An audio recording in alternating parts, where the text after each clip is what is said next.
નમસ્કાર વિદ્યાર્થી મિત્રો, કેમ છો? આજે આપણે વનસ્પતિ સૃષ્ટિના ઉભયજીવીની વાત કરીશું. વનસ્પતિ સૃષ્ટિના ઉભયજીવી, પ્રાણી સૃષ્ટિમાં તો ઉભયજીવી બધાને ખબર છે, દેડકો, જેને પોતાનું જીવનચક્ર પસાર કરવા માટે જમીન અને પાણી બંનેની આવશ્યકતા પડે. એવી જ રીતે વનસ્પતિ સૃષ્ટિમાં પણ એક ઉભયજીવી છે, જેને પોતાનું જીવન પસાર કરવા જમીન અને પાણી બંનેની આવશ્યકતા પડે. આમ તો જમીન પર જ વસે છે, પણ લિંગી પ્રજનન કરવા માટે પાણીની આવશ્યકતા છે. અને આ ઉભયજીવી એટલે દ્વિઅંગી વનસ્પતિ. ચાલો આપણે એનો અભ્યાસ કરીએ. શરૂઆત કરીએ. સૌથી પહેલા આપણે દ્વિઅંગીની કેટલીક આર્થિક ઉપયોગિતા અથવા તો એનું મહત્વ જોઈએ, અને ત્યારબાદ આપણે એની પરિસ્થિતિકીય ઉપયોગિતા જોઈશું, અને એના પછી આપણે એના વર્ગો જોઈશું. ઓકે, ચલો. સૌથી પહેલાં તો ખોરાક તરીકે કેટલાક તૃણાહારી સસ્તન, કેટલાક પક્ષીઓ અને અમુક અન્ય પ્રાણીઓ દ્વિઅંગીનો ખોરાક તરીકે ઉપયોગ કરે છે. કઈ દ્વિઅંગી? તો કેટલીક મોસની અમુક જાતિ. હવે બળતણ તરીકે તો સ્ફેગેનમ એ એક દ્વિઅંગી છે. એની કેટલીક જાતિ, કેટલાક મોસ એ પીટ પૂરું પાડે છે. પીટ શું છે? તો વનસ્પતિનો એવો દેહ કે જે સડવાની શરૂઆત થઈ છે પણ હજુ સડી નથી ગયો, મૃત દેહ છે પણ હજુ સંપૂર્ણ રીતે એનું વિઘટન નથી થયું, અને પીટ કહેવાય. તો એ પીટના મહત્વના બે ઉપયોગ, એક તો એ બળતણ તરીકે ઉપયોગી છે, અને બીજું તો જીવંત પદાર્થોની હેરફેર કરવા માટે પેકિંગ મટીરિયલ તરીકે. એટલે કે ધારો કે તમે કોઈ વનસ્પતિનો પ્લાન્ટ છે, એ તમે ઓનલાઈન ઓર્ડર કરો છો, એ તમારા સુધી પહોંચે ત્યાં સુધી 2-3 દિવસ સુધી એને જીવંત રાખવા માટે એમાં એ પ્રકારનું પેકિંગ કરવું પડે. તો આ જે દ્વિઅંગી વનસ્પતિ છે ને, એ પેકિંગ મટીરિયલ તરીકે વપરાય છે, કારણ કે એ ખૂબ જ પાણીને શોષી રાખે. આ જે પીટ છે, પીટ એ પાણીને હોલ્ડ કરવાની ક્ષમતા એની ઘણી છે. તો એ જ્યાં સુધી વનસ્પતિનો પ્લાન્ટ તમારી પાસે પહોંચે ત્યાં સુધી એને ભેજ પૂરું પાડે. બરાબર? કેટલીક પરિસ્થિતિકીય ઉપયોગિતા જોઈએ. તો ખડકો અથવા તો ખુલ્લી જમીન ઉપર વનસ્પતિ અનુક્રમણમાં અગત્યનો ભાગ ભજવે. હવે વનસ્પતિ અનુક્રમણ શું છે? તો એ આપણે એક આગળના ચેપ્ટરમાં ડિટેલમાં ભણવાનું છે, તો અત્યારે આપણે એને સિક્રેટ રાખીએ. તો વનસ્પતિ અનુક્રમણમાં તમે ખાલી શબ્દ યાદ રાખો, વનસ્પતિ અનુક્રમણ ખડકો અથવા તો ખુલ્લી જમીન ઉપર. હવે ખડકો અથવા તો ખુલ્લી જમીન છે ને, એની ઉપર સૌથી પહેલા સભ્યો કયા છે? સૌથી પહેલા વનસ્પતિના કયા સજીવ એની ઉપર વિકસ્યા? તો એ લાઇકેન છે, અને એના પછી મોસ. એટલે કે તમને ખબર છે ઉદ્વિકાસ શું છે? ઉદ્વિકાસ, ઉત્ક્રાંતિ એવા શબ્દો સાંભળ્યા હોય. તો સૌથી પહેલા જે સરળ પ્રકારના વનસ્પતિ હોય ને, સરળ પ્રકારના વનસ્પતિ એ પહેલા વિકસે, એના પછી ધીમે ધીમે એ જટિલ વનસ્પતિમાં વિભેદન પામે. એને શું કહેવાય? ઉદ્વિકાસ. તો જ્યારે ઉદ્વિકાસ થાય, ધારો કે ખડક અથવા તો ખુલ્લી જમીન છે જ્યાં કોઈ જ વનસ્પતિ છે નહીં, અત્યારે કોઈ વનસ્પતિ એક્ઝિસ્ટ કરતા નથી, તો ત્યાં સૌથી પહેલા કયા વનસ્પતિ ઉગશે? તો એ છે લાઇકેન અને મોસ. મોસ એટલે કે દ્વિઅંગી. હવે મોસ શું કરે છે? તો એ મોસ છે ને ખડકોનું વિઘટન કરીને ઉચ્ચ કક્ષાની વનસ્પતિને ઉગવા માટે અનુકૂળ આધાર પૂરો પાડે.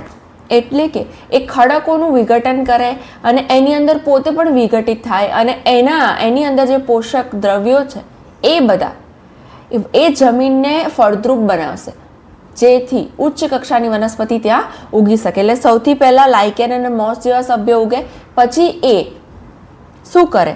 તો ખડકોનું વિઘટન કરીને ત્યાં એ જમીનને ફળદ્રુપ બનાવે, એટલે ત્યાં ઉચ્ચ કક્ષાની વનસ્પતિ વિકસી શકે.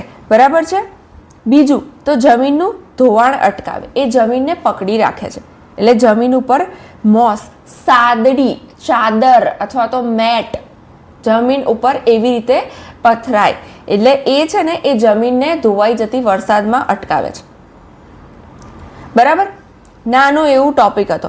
હવે આપણે દ્વિઅંગીના વર્ગો, મોસ્ટ ઇમ્પોર્ટન્ટ તમને પુસ્તકમાં આપ્યા છે, લીવરવર્ટ્સ અને મોસ.